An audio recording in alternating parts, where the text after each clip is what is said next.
আজ মঙ্গলবার আনুমানিক দুপুর 3:30 নাগাদ তৃণমূল কংগ্রেসের পক্ষ থেকে 2026 সালের বিধানসভা নির্বাচনের প্রার্থী তালিকা ঘোষণা করা হয়।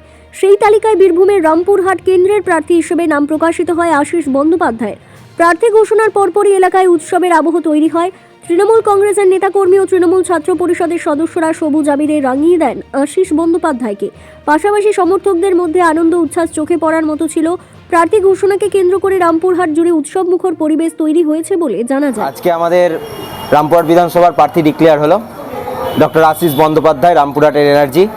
তা আশিস বন্দ্যোপাধ্যায়ের জন্য আমরা উচ্ছ্বসিত। আমার নাম অভিনব গুপ্ত।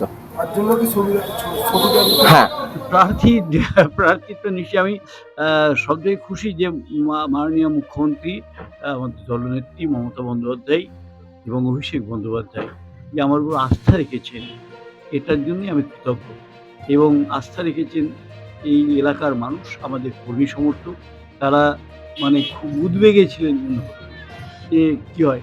তো আমি বলছিলাম যে মানে আমার এই ব্যাপারে কোনো ছিল না, কারণ আমি জানতাম যে বিষয়টা মমতা বন্দ্যোপাধ্যায় করবেন, বিষয়টা অভিষেক বন্দ্যোপাধ্যায় করবেন।